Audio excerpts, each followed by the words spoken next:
So my name is Cindy. I'm from Mesa, Arizona. I've lived here for about 3 years and I love it.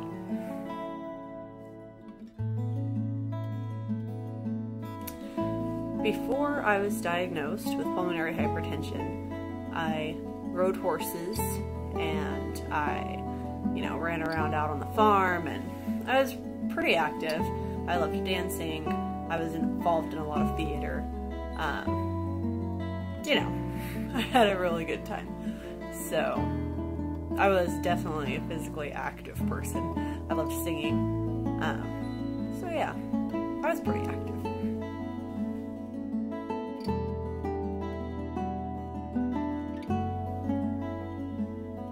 I was diagnosed in 2011 with pulmonary hypertension.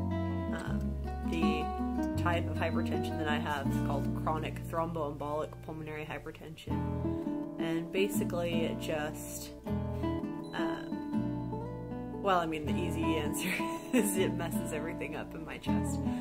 But basically the arteries in my lungs are closing, and so my body doesn't get enough oxygen, so I get to wear this to help me get oxygen, and then my heart can't pump blood to those places in the lungs that it used to, so my heart is actually enlarging because it's working to do something that's impossible. So, yeah, my lungs are not doing well, and my heart isn't doing well, but that's okay.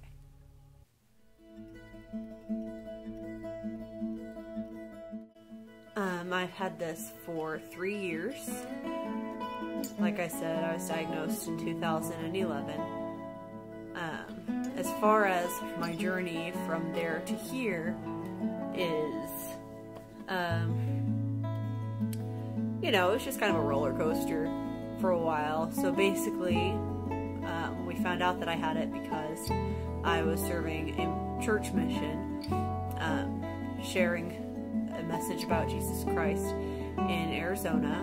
I'm originally from Texas, and we had gone on this hike, and I noticed that everybody was having, not an easy time, but they could actually climb this mountain for our hike, and I'm a small person, and I was always physically fit. I couldn't even get up a quarter of the mountain.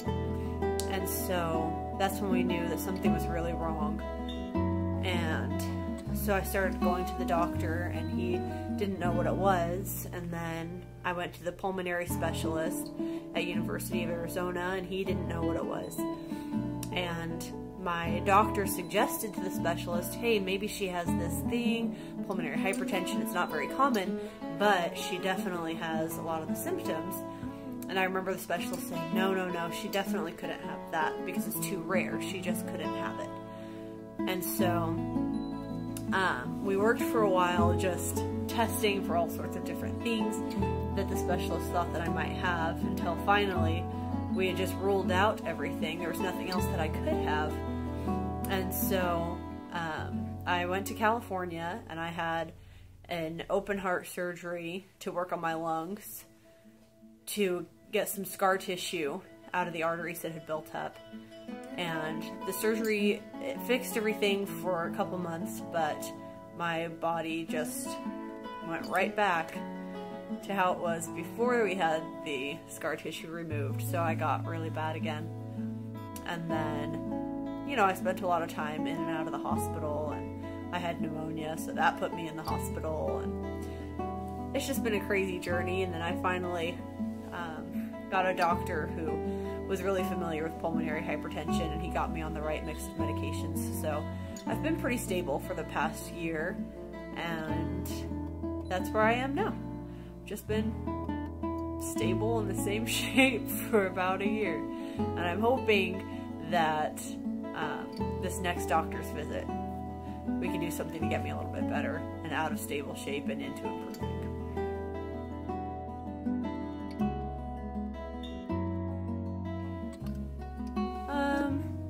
It depends. Sometimes people think it really depends on if I'm wearing my oxygen or not. So I don't have to wear it all the time. But if I go to the store and I'm not wearing my oxygen and I park in a handicap spot, I get a lot of dirty looks because, you know, on the outside, you don't look sick. You look perfectly healthy. I mean, I have pink skin, I'm a good weight, I'm not big, I'm not small, I'm just average size. I'm not missing a leg, I'm not missing an arm. So it's a very inside personal disease that people can't just see. So if I am wearing oxygen, then people will treat me very carefully and kind of walk on eggshells a little bit. If I'm not wearing oxygen, it's not so much like that. But once you tell people, oh, I have this disease, you know, I can't just walk around the shopping mall with you. I can't go to the wildlife park and hike around. You know, there are things that I can't do. Then they try to be really understanding, and they're usually very sweet, but a lot of times they just forget because I don't look like I have anything. So yeah, that's the only way I get treated differently, I think. Sometimes people hesitate to make jokes, you know, to make death jokes or disease jokes, but I just think they're really funny, and I'm usually the first one to crack them because I think they're really funny.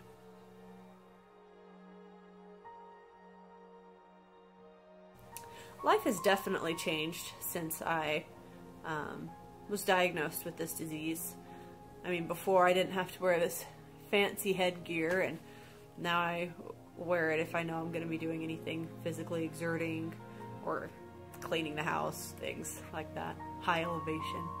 Anyway, so I have some gear that I have to carry around. I can't exercise like I used to. I can't ride a horse anymore. I can't just walk around. I can't go for a run. Can't ride a bike. So, you know, that aspect is definitely different. And it's difficult to find things to keep myself occupied and keep myself happy and find ways to still feel fulfilled in life when you can't do all those things that you grew up doing. So it's definitely a different type of experience. It's different that I have to take pills, lots of pills every day. And, you know, before, I never took pills. You get thrown off a horse, whatever. You know, you can take ibuprofen, but you didn't have to.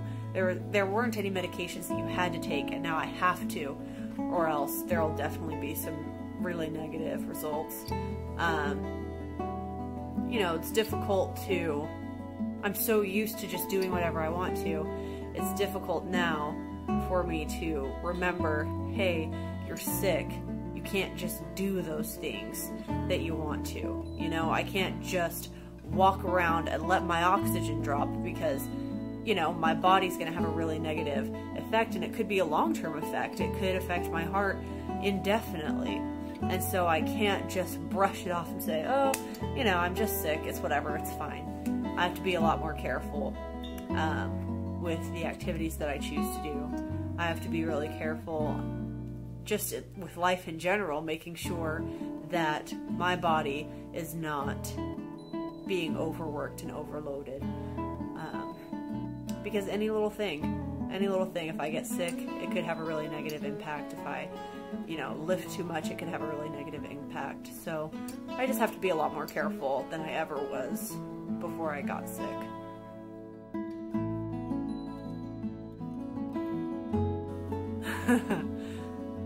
The biggest challenge, like I was just talking about, the biggest challenge is to not overdo it. Because I love being active and I love just doing different things. I love being outside. I love not wearing oxygen tanks. And so that would probably be my biggest challenge, is just not overdoing it and accidentally hurting myself. I would say the other biggest challenge is just finding ways to continue challenging myself, you know, keeping myself intellectually challenged, keeping myself mentally just hyped up so that I can deal with being sick all the time.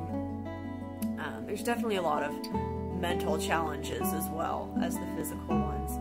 It's difficult when the extent of your activity is just walking around the house, and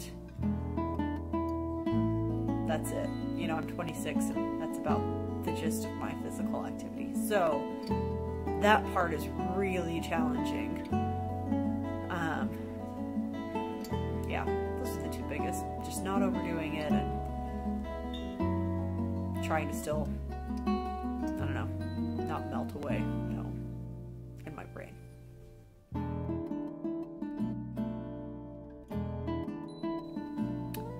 My hopes for the future, obviously, are a cure. It would be great if we could just get rid of all of this going on here.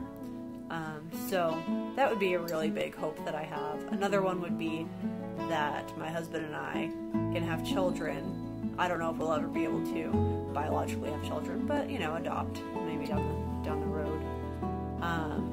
I would love to be able to ride horses again. So I actually have on my rescue horse shirt. So that would be a big goal for me, to be able to do that again. And my other hope for the future, I guess, is just that if we do have kids, I really hope that they are healthy, because I would not wish this on anyone. The advice that I would give to other people that have the same disease would be careful, because you're not invincible. It seems like you are, because, you know, you're coming out on top with this crazy disease, but you're not invincible. So just be careful and, you know, really try to find things to keep yourself occupied, because the more you have nothing to do while you're at home, the more you have time to sit and really think about how devastating it is to have this disease that, you know, wreaked havoc on your life. And so the more you keep yourself busy doing crafts or sewing or cooking or playing the guitar, whatever it is you do, the more time you do that, the less time you have to throw yourself a pity party. And then the other piece of advice I would give is don't try to be strong all the time. Nobody is strong 100% of the time. It's normal to feel sad. It's normal to grieve for this lost life that you almost had, but then you got sick. It's okay to grieve for the things that are not going to be anymore. It's okay. I mean, you have a day, 3 days, whatever, just sit and cry and think about everything going on, because that's normal. That's human. That is a-okay. You know, don't let people tell you, oh, don't do that, don't do that, don't do that, because that means you're weak and you're giving in. That's not what that means. That just means that you recognize what you have and you need to deal with it. So, it's okay. It's okay to cry and have a meltdown.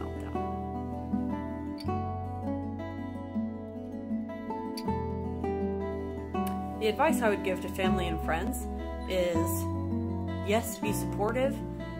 Don't try to make decisions for your sick friend or family member, and don't try to tell them what they need to do. They know what they need to do. They go to their doctor's appointments. They know what's going on. So be supportive. Just be there for them. Don't walk on eggshells. That doesn't help anybody. We don't like being treated differently. Or at least I don't. Maybe I shouldn't speak for everyone. But I don't like being treated like I am sick or handicapped or disabled or anything. I just want to be one of the crew. So, yeah. Like, be careful with us, but not too careful. So, fine line. But if you can walk it, then that is probably the best thing you can do.